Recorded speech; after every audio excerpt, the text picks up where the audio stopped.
Abdurrahman bin Abi Aqil radıyallahu ta'ala anhu aytat. Peygamber aleyhissalatu vesselamga bardım Bani Saqif'tin cemaati menen.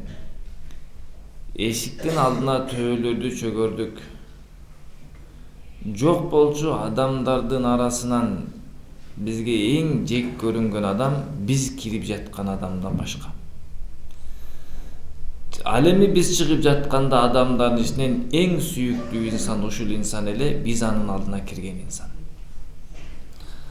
Тагыраак айтканда Бани Сaqif уруусу деген болгон Таифте туруп андан башка жактарга таркалган уруу ошол уруу менен жамааты пайгамбар алейхисаламга барганда Абдуррахман бин Аби Акил радıyallahu anh да барган.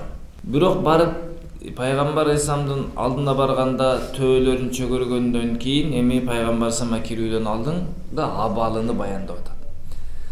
Пайгамбар алейхиссалату вассаламга кирип жаткан учурда алардын жүрөгүндө пайгамбар алейхисаламга болгон жек көрүү бар эле. Ошону мынтип түшүндүрүп айтып атат. Эң жек көргөн адам биз кирип жаткан адам эле дейт. Яни пайгамбар алейхисаламга кирип жатат, бирок пайгамбар алейхисаламды эң жек көргөн адамыбыз болчу дейт. Бирок пайгамбар алейхисаламдын алдында отуруп сүйлөшүп, ой пикирлери өзгөрүп, пайгамбар алейхисаламдын ыйманияты, пайгамбар алейхисаламдын нуруну, пайгамбар алейхиссалату вассаламдын ахлагын, бүт нерсесин көргөндөн кийин алар ойлорун өзгөртүп, чыгып жаткан учурда ушундай болуп чыгышты. Жер бетиндеги адамдардын ичинен эң жакшы көргөн адам пайгамбар алейхисалам болуп калды. Демек пайгамбар алейхиссалату вассаламды жек көргөн адамдар сүйлөшүп, отуруп, көрүп өзгөртөт эле ойлорун. Себеби көпчүлүк пайгамбар алейхисаламды жек көргөн адамдар жолукпастан, жалгандан, ушактан, алыстан эле жек көрүп калат эле да. Себеби байлыкты жана бийликти каалаган кээ бир Курайштын башчылары, кээ бир бактысыздар пайгамбар алейхиссалату вассалам туурасында жалган сөздү таратат эле.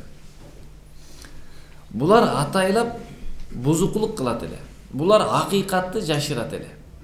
Булар ыйманга келген жок көпчүлүгү. Ошол бойдон бузук ойдон дозокко кетти. Ал эми калган артта турган жөнөкөй карапайым эл эмне кылат эле? Ушундай экен деп алардын таркаткан жалганына ишенип алып, анан жек көрүп калат эле. Мына ошондуктан уламалар айтат, ушак укпа, жакшы адамды да жек көрүп каласың дейт. Ушак укпагының жакшы адамды дагы жек көрүп каласың дейт. Эмне үчүн? Жакшы адам. Аны бир көрө албас. Аны бир адам ушактаса, сен анын ушагын угуп аласың дагы тиги жакшы адамды жек көрүп каласың. Чындыгында келгенде ал башкача болушу мүмкүн да. Ошондуктан жакшы адамдар ушак айтпайт. Ушак айткан жакшы адам болбойт. Жакшы адам гыйбат кылбайт. Гыйбат кылган жакшы адам болбойт да. Себеби бул экөөсү бирикпей турган нерсе да. Эгерде жакшы адам гыйбат кылып жатса, демек бул жакшы адам эмес. Демек гыйбат кылып атпайбы бул? Ошол үчүн эмне кылды? Пайгамбар алейхисаламга жалаа-жаап айткан сөздөргө алыстан ишенип алгандар пайгамбар алейхисаламды да жек көрүп калат эле. Көрбөй туруп, сүйлөшпөй туруп, пайгамбар алейхисалам аларга эч нерсе кылган эмес эле. Алар үчүн ыйлап дуа кылып атса, алыста жүрөт жек көрүп анычы. Эмнеге? Сага эмне кылды пайгамбар алейхисалам? Сен аны жек көргүдөй. Пайгамбар алейхисалам эмне кылды аларга? Пайгамбар алейхисаламды жаман көргүдөй. Эч нерсе кылган жок. Ушак угуп алды. Ошол айтып атат, пайгамбар алейхисаламга бартып кирип жатканыбызда эң жаман көргөн адам пайгамбар алейхисалам эле бизге. Эми чыгып жатканда эң жакшы көргөн адамыбыз пайгамбар алейхисалам болуп калды дейт да. Бул окуянын бир тарабы ушундай. Карапайым эл жөнөкөй адамдардын катарында болгондо уккан сөзгө ишенбейли. Ишенсең, угуп алсаң, не болуп калат экенсиң? Башка адамдарга болгон жүрөгү кирилеп калат экен. Ошондуктан ушак укпайлы. Ne üçün жүрөгүбүз таза бойдон калсын. Бир адам жаман чында эле, ошонун деле ушагын укпай коелу. Неге? Себеби ал адамга да биздин жүрөгүбүз кирип болбосун. Ошондуктан жакшы адамдар ушак гыйбат кылбайт. Аларды ушак жана гыйбат кылышат адамдар. Пайгамбар алейхисалам да ошондой кылды. Экинчи жагы, пайгамбар алейхисалам ушундай жакшы адам эле, ушундай сыфаттуу адам эле, ушундай ички дүйнөсүндөгү адамдарга болгон жакшылык каалоосу сыртынан билинип тургандыктан жаман көрүп кирген инсандар сүйүп махаббат кылып дүйнөдөгү эң жакшы адамым деп чыгып кетет эле да. Демек биз ушундай бололу, дин менетин кылгандар, аалымдар, дин менетин кылган адамдар, мындайча айтканда мечиттеги адамдар ушундай адамдар бололу. Бизди жек көргөн адамдар бизге жолугуп биз менен отуруп сүйлөшкөндө алар ойлоруну өзгөртүп жакшы адам экен дей турган деңгээлде бололу. Ал ойлогон сени катуу, сени мындай кылат, сени мындай кылат, же болбосо ал түкүндөй жаман деди, бирок келип сиз менен отуруп саламдашкандан кийин, сүйлөшкөндөн кийин андай нерсе байкалбай, мен ушак угуп алган экенмин деп оюн өзгөртө турган деңгээлдеги ахлактуу бололу. Адамдарды оюн өзгөртүүчү эң негизги нерсе бул кулк мүнөз болот. Пайгамбар алейхиссалату вассаламды алыстан жек көргөндөр, көргөндө, сүйлөшкөндө оюн өзгөртөт эле. Булар да ошентип оюн өзгөртүп калды. Ошол киргендеги окуясын айтып атат. Фақала қаилум минна. Бизден бир адам айтып калды, Аллахтын элчиси. Ала саалта раббака мулкан ка мулки Сулаймана алейхиссалам. Аллахтын элчиси, сурабадыңызбы падышалыкты Сулайман алейхиссалам сурагандай. Фадахика Расулуллахи саллаллаху алейхи ва саллам, пайгамбарым жылмайып күлдү. Сумма кала, андан айтты: Лаалла ли сахибикум индаллахи афдала мин мулки Сулаймана.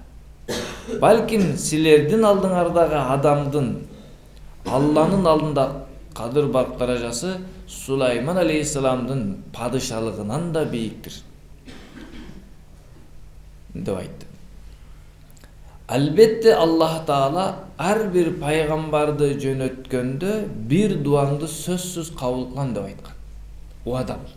Алла уадасына каршы кылбайт. Инналлаха лам яб'ас набиян илля а'таху да'ватан. Аллах Таала ар бир пайгамбарга бир дуаны сөзсүз берген, кабыл кылам деп. Фаминхум, ошол пайгамбарлардын кээ биркилери иттахада биха дуньян фаутияха. Кээ бир пайгамбарлар ошого бул дүйнөдө бир кадыр барк сурады, Алла ошону берди. Ал эми кээ биркилери дуа кылды өздөрүнүн коомуна каршы, Аллах аларды жок кылды. Ал эми Аллах Таала мага ошол дуаны берди эле, мен сактап койдум, кыяматка үммөтүмдү шафаат кыламын деп. Биринчи мазмунга кайта турган болсок, алар пайгамбар алейхиссаламга айтты: Сиз дагы падышалык сурабайсызбы? Сулайман алейхиссалам сурагандай. Ооба, Сулайман алейхиссаламга Аллах Таала бир дуаңды сөз кабыл кылам дегенде, Сулайман алейхиссалам дуа кылган: Алла, ушундай бир мага байлык бергин, ушундай бийлик бергин, андай байлык бийлик кыяматка чейин болбосун деди. Ошондуктан Сулайман алейхиссалам не ушундай бай эле, анын байлыгы бийлигиде чек жок эле, өтө бай эле. Аллах Таала инсандарды, жиндерди да баш ийдирип койгон эле, бүткүл дүйнөдөгү жаныбарлардын тилин дагы билет эле, бүткүл дүйнөдөгү жаныбарлар Сулайман алейхиссаламга кызмат кылганга коюлган эле.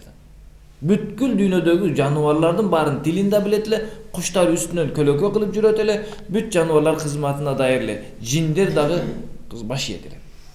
Эми андан кийин андай эч кимге байлык, падышалык берилбейт. Бирок Сулайман алейхиссаламга ошондой берилген падышалыкта, ошондой берилген байлык менен Аллах Тааланы разы кылып кетти.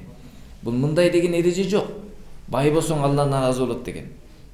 Алла разы болот, наразы болот, байлык менен эмес. Алла разы болот, наразы болот Алланын өкүмдөрүн аткарууга жараша. А байлык менен эгер туура иштете турган болсоң, бул Алланы разы кылууга себеп болот. Туура эмес иштетсең, анда Аллахты наразы кылууга себеп болот. Бул адамдар ойлоду да, ошондой падыша болуп калсаңыз, баардык элди башкарып, заматтай эле баягы элди даават кылып, баардыгын тартипке салып коесуз деген ой келди да. Көпчүлүк адамдын оюна ушундай ой келет экен да. Элибиз оңдор үчүн мен президент болушум керек дейт. Мен депутат болушум керек. Ошон мен президент болгондон оңдоп салам. Жок. Себеби мындай эреже бар. Балык бузулганда башынан бузулат. Сасыганда башынан сасыйт. Бирок тазаланганда койругунан тазаланат. Коом бузулганда башынан бузулат. Ал эми тазаланганда башынан тазаланбайт. Төмөн жактан тазаланат. Жөнөкөй карапайым адамдар тазаланса, оңдолсо, сыфаттуу болсо, байлык бийликке умтулбаса, жакшы адамдар болсо, жалган сүйлөсө, зулум кылбаса, бүт жакшы сыфаттардын ээси болсо, ошолордун бирөөсү бир күн барып башчы болуп калат, болду. Жакшы адам башчы болуп калды. Адамдардын оюна ушундай келе калат экен, мен оңдош үчүн башчы болушум керек. Мен ушундай кылып коем. Жок. Оңдош үчүн карапайым жөнөкөй элди кулк мүнөзүнү, сыфатыны оңдогонго, келечегибиз болгон жаш балдарды тарбияласак, булардын тарбиясынын себебинен келечекте бир жакшы коом курулат деген сөз. Пайгамбар алейхиссалату вассаламга бир периште келген. Жабир алейхиссалам алып келип туруп айткан, мынау периште алам жаралгандан бери биринчи жолу гана түшүп жатат, башка түшпөйт деди. Периште пайгамбар алейхиссаламга айтты: "Ey Аллахтын элчиси, тандаңыз, кааласаңыз падыша пайгамбар болуңуз, кааласаңыз кул пайгамбар болуңуз" деп ыктыяр берген, тандоо берилген пайгамбар алейхиссаламга. Ошондо пайгамбар алейхиссалам Жабир алейхиссаламды караганда, "Роббиң үчүн төмөндүктү танда" деген да. Анда пайгамбар айтты: "Мен кул пайгамбар болом" деди. Алла пайгамбар алейхиссаламга бергенде тандоону, кааласа падыша деген заматта падыша болот эле. Бирок пайгамбар алейхиссалам Жабир алейхиссаламдан сурады. Себеби ар дайым Жабир алейхиссаламдан кимиси жакшы деп сурап турат эле. Ошол үчүн илими төмөндүкүлөр илими жогоркулардан, жашоосу кыскараак, өмүрү кыскарактар, жаштар улуулардан жашоодон кандай пайда деп, кандай кылсам туура деп сурап туруш керек. Атасынан, устаздарынан, бир чоң адамдардан сураш керек жашоодо. Кандай кылсам пайда болот депчи. Азыркы коомдо ушул нерсе көбөйүп кетти. Үйлөнөр учурда, турмушка чыгаар кезинде атасын укпайт.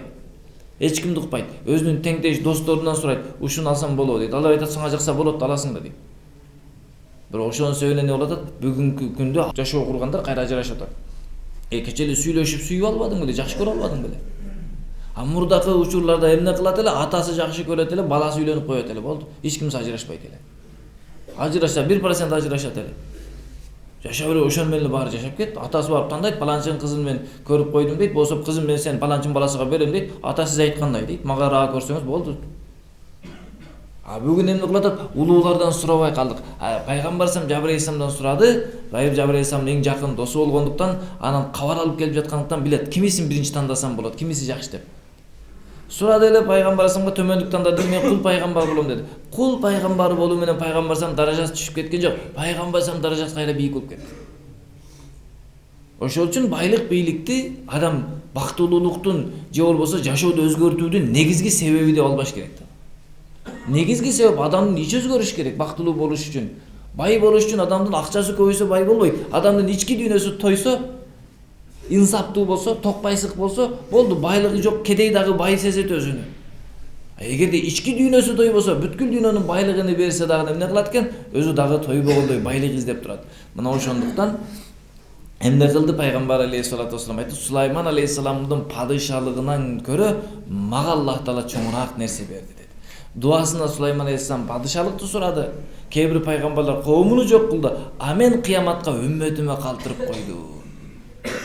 Эртең кыяматта Аллах таала эмне кылат? Пайгамбар алейхиссалату вассаламды шафаат кылганга мүмкүнчүлүк берет. Пайгамбар алейхиссалам бир жолу Айшенебизге айткан, Айшенебизге: "Эгерде мен кааласам, мына тоолор алтын болуп берет. Бирок мен кул пайгамбар болушту кааладым" дейт. Дагы бир риваятта келет. Пайгамбар алейхиссаламга тандоо берилген: "Эгер сен кааласаң, мына Ухуд тоосуну алтын кылып беребиз. Сен кайда барсаң сени менен чогуу жүрөт" дейт. Көтөрүп жүргөнгө, сактап жүргөнгө кыйынчылык жок, чогуу эле жүрөт.